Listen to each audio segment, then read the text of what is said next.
un email professionnel efficace. Alors avant de prendre votre clavier, j'ai quelques petits conseils à vous apporter. Vous me suivez ?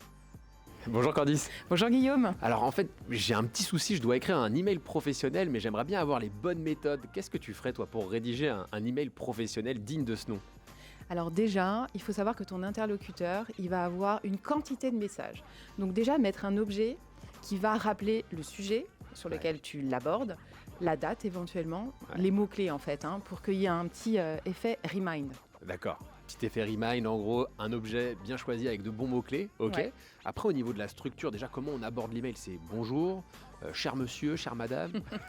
Alors là, on s'adresse à un jeune public, donc de leur donner effectivement le b.a.-ba du bon fonctionnement et de l'utilisation d'un email. Donc déjà, formule de politesse, bonjour, j'espère que vous allez bien. Voilà, petite formule sympathique pour introduire effectivement la demande et pas aller de but en blanc de manière directive. Ouais. Et puis, C'est vrai que le petit j'espère que vous allez bien, il passe moi, bien. j'avoue, je fais souvent. On prend la température. Quoi, C'est ça. Et puis ensuite, effectivement, un email professionnel avec de la synthèse, de la concision. Pourquoi pas d'étirer des petits bullet points ou un petit texte, effectivement. Une structure, une belle lisibilité. Ouais, en voilà, fait, qui fait que effectivement, ça fait pas l'effet pavé. Ouais. Et rappeler les éléments de contexte de l'objet de notre demande. D'accord. Et puis, bien sûr, les formules de politesse à la fin du mail. Alors toi, t'es de quelle équipe du coup en formule de politesse ? J'imagine que ça dépend de tes Ouais, interlocuteurs très clairement. aussi. Voilà, effectivement, pour les étudiants et alternants qui vont être en agence avec des clients, on va être effectivement sur des formules classiques professionnelles d'une relation clientèle. Ouais. Après, effectivement, au niveau du siège, on a aussi des gens avec qui on travaille au quotidien et on se connaît très très bien.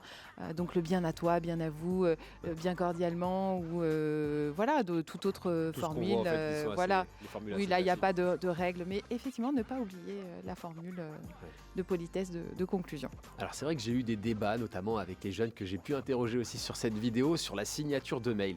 Au niveau de la signature de mail, qu'est-ce qu'elle doit comporter ? Est-ce qu'on met son numéro de téléphone dans sa signature de mail au risque d'être harcelé derrière ? Alors, Aussi très le dire. clairement, moi, à titre perso, rien ne m'énerve plus que de chercher les coordonnées de mon interlocuteur qui signe de son prénom et qui ne met pas ses coordonnées, interlocuteur interne, externe, Presta, effectivement, et d'avoir à scroller pour rechercher, pour joindre le contact. Non, c'est hyper important, sa signature électronique avec tout ce qui va bien, le logo, le mail, éventuellement, effectivement, le numéro de téléphone, bien sûr, souvent on l'a, ou le mobile. Ok, donc en gros, je retiens un bon objet de mail avec des mots-clés bien choisis, une petite accroche sympathique pour prendre la température, savoir comment la personne va. Ensuite, un email, on va dire, contextualisé et structuré. Et puis, une formule de politesse contextualisée en fonction de l'interlocuteur en question. Ouais, là on est sur les fondamentaux. Après, il y a d'autres choses très importantes, c'est de se relire. On va effectivement éviter les fautes d'orthographe. Alors si on en fait, il y a des outils qui sont à disposition.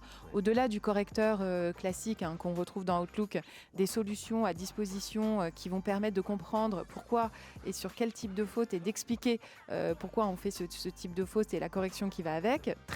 Très utile pour les jeunes qui seraient en difficulté sur cet aspect-là, puisque rien de plus fâcheux que de recevoir un email avec beaucoup de fautes d'orthographe parce qu'on ou se de concentre syntaxe. sinon beaucoup plus sur la forme que sur le fond, quoi. Voilà, et puis on est professionnel, donc on se doit effectivement de rédiger un email sans faute d'orthographe. Et du coup, alors c'est vrai qu'il y a des gens qui font répondre à tous systématiquement.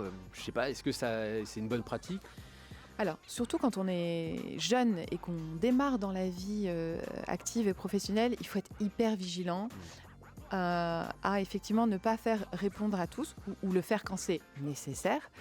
Parce que quand vous transférez à tous, bien souvent, vous transférez toutes les historiques de conversation Tout le qui roman. parfois peuvent effectivement contenir des informations qui pourraient être déstabilisantes ou mal perçues par des destinataires concernés. Donc on fait très attention. D'abord on se relit et ensuite on vérifie dans l'historique ce que l'on doit conserver ou pas. Et répondre à tous doit quand quand même rester assez rare, puisque ça va générer beaucoup d'emails à tous. Donc voilà, on essaye d'être pertinent, efficace et de mettre en copie les personnes principalement concernées par notre message. Trop bien, tu vas nous réconcilier avec la lecture, Candice, grâce à ces emails qu'on va recevoir, ces emails professionnels. Merci beaucoup en tout cas De pour tous rien. ces conseils. Voici l'essentiel des points à retenir.